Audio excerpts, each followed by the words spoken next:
गुरुकृपा संगीत विद्यालय दहिवडी यांचे वार्षिक दुसरे स्नेहसंमेलन महाराष्ट्राच्या लोककलावंत आधारित संगीतमय लोकोत्सव कार्यक्रमात उत्साहात संपन्न झाला। प्रियदर्शनी पतसंस्था दहिवडी व Sukhkarta cooperative credit society limited Mumbai शाखा दहिवडी सह प्रायोजित लोकोत्सवास मोठ्या प्रमाणात प्रतिसाद मिळाला।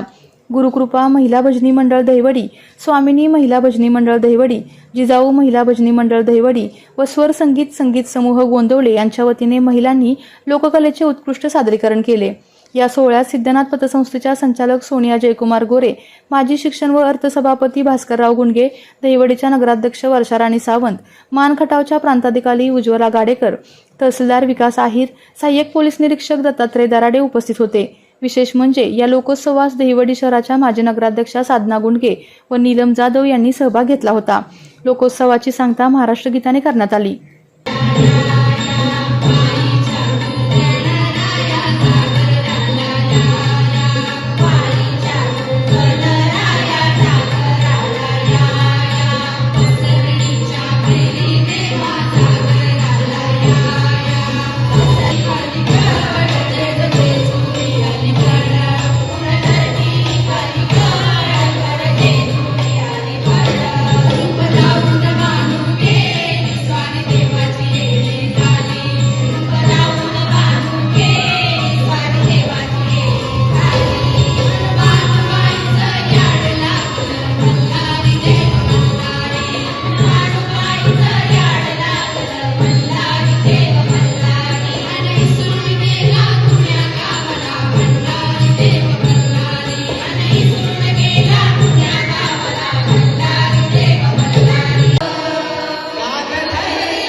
सर्वप्रथम तर गुरुकृपा संगीत विद्यालय हे फलटणचं आहे। त्याची आपण इथं ब्रांच म्हणजे शाखा आपण सुरू केली। गेल्या 2 वर्षापासून आपण दहिवडीमध्ये कार्यरत आहोत आणि सर्वात महत्त्वाचं म्हणजे गुरुकृपा महिला भजन, जे माझं पहिलं महिला भजन होतं, जे आम्ही कोविड पासून टाळपासून शिकण्यापासून त्यांना सुरुवात केली होती शिकवायला। आणि ते मागच्या वर्षीचा कार्यक्रम हा शिवकल्याण राजा या विषयावर आधारित होता। या वर्षी आपण महाराष्ट्रातील पारंपरिक लोककला प्रकारांचा अभ्यास करून थोडंसं ते मांडण्याचा प्रयत्न केलेला आहे आणि आम्ही आमच्या परीने 100% द्यायचा तो प्रयत्न केलेला आहे। अजून निश्चितच सुधारणा पुढच्या वेळेला आम्ही अजून या कार्यक्रमात करण्याचा प्रयत्न करूया। गुरुकृपा महिला भजनी मंडळ हे गुरुकृपा संगीत विद्यालयाअंतर्गत आमचा एक हा दहिवडीचा ग्रुप आहे। आम्ही 4 वर्ष सरांकडून शिकतोय। फलटणचे सर आहेत आमचे अनिकेत देशपांडे। तर प्रत्येक वर्षी काहीतरी नवीन देण्याचा प्रयत्न किंवा आम्हालाही नवीन शिकण्याचा हा प्रयत्न असतो। गेल्या वर्षी आम्ही शिवकल्याण राजा ही थीम साकारली होती, त्यालाही चांगला उत्स्फूर्त प्रतिसाद मिळाला होता। यावर्षी त्याहून काहीतरी वेगळं करायचं। आता जर सगळीकडे लोककला ही सगळीकडे सादर केली जाते, तर आपण ही एक छोटासा प्रयत्न करू अशी एक संकल्पना आली आणि ते त्या निमित्ताने आम्हाला ते प्रकार शिकता येतील असं काहीतरी आम्ही ठरवलं होतं. त्यातून हा सगळा कार्यक्रम सादर झाला आज. त्यासाठी गेल्या 2 महिने आम्ही प्रयत्न करतोय. जे सर आम्हाला त्या पद्धतीने शिकवतात, त्या पद्धतीची गाणी आमच्याकडून सर तयार करून घेतात. त्यामुळे खूप छान असा आनंद मिळाला आम्हाला हे सगळं शिकतानाही आणि आज ही कला सादर करतानाही. त्यामुळे भजनी मंडळ या नावानेच आपण ओळखलं नाही जाणार, तर एक वेगळी ओळख आज समाजात, गावामध्ये आणि तालुक्यामध्येही आपली होतीये. या भजनी मंडळाच्या निमित्ताने आम्ही मान तालुक्यात तसंच सातारा जिल्ह्याच्या बाहेरही सेवा देतोय. मग भजनी मंडळाची सेवा देताना हा वेगळाही प्रकार एक आम्ही आत्मसात करण्याचा प्रयत्न करतोय.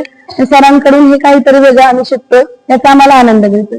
तिला म्हणजे आम्हाला टाळ पण वाजवायला येत नव्हते. आम्ही ऑनलाईन टाळ वाजवायला शिकलो सरांकडून. म्हणजे कोविड काळात आम्ही सुरुवात केली, त्यामुळं टाळ वाजवायला मला ऑनलाईन शिकावं लागलं. त्यानंतर आमचे ऑफलाईन क्लासेस दर शनिवारी आमचे क्लासेस राहतात, भजनाचे राहतात. मग त्यानंतर या कार्यक्रमाच्या तयारीसाठी जवळपास आम्ही रोजच प्रॅक्टिसला बसत होतो.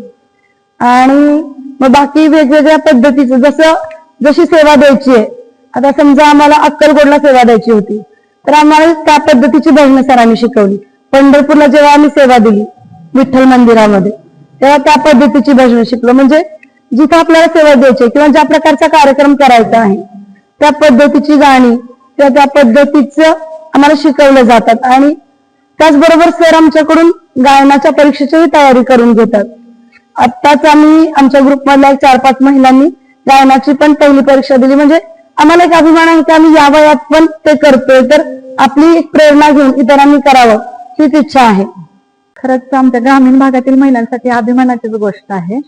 कारण काय होतं, महिलांना बाहेर पडायला काही चान्सच मिळत नाही. तर या क्लासच्या माध्यमातून प्रत्येक महिलेला घरातून बाहेर पडायला मिळते. आणि शिवाय काय होतं, घरात पण एक सन्मानाची वागणूक, हे काहीतरी वेगळं करते घरातली महिला, हे सगळ्यांना जाणवतं. आणि आम्हाला पण एक घरातले जे लोक आहेत ते सन्मानाची वागणूक देतात.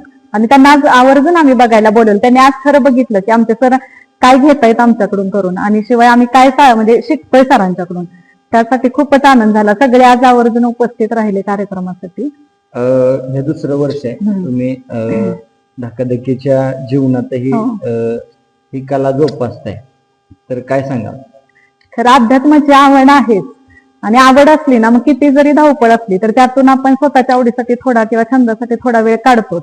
किती पण धावपळ होते, सगळ्याचा समतोल राखण्याचा महिला आम्ही प्रयत्न करतोय. शिकायचंच आहे तर करायचंच असं मनाशी ठरवलंय, त्यामुळे करतोयच आम्ही. एवढी मोठी तुम्ही एकजूट दाखवली आणि ग्रुप ही आज वाढत आहे, काय सांगाल? एकजूट म्हणजे खरं तर हेच श्रेय सरांनाच जातं. कारण प्रत्येकीला सामावून घेणं, कोण कुठे चुकत असेल काय असेल तर ते प्रत्येकीला आम्ही सामावून घेतो. त्यामुळे आपल्या तालुक्यातील जिल्ह्यातील बातम्या सर्वप्रथम पाहण्यासाठी आजच सातारा न्यूजला YouTube चॅनलवर सबस्क्राईब करा, लाईक करा, शेअर करा आणि बेल आयकॉन प्रेस करायला विसरू नका.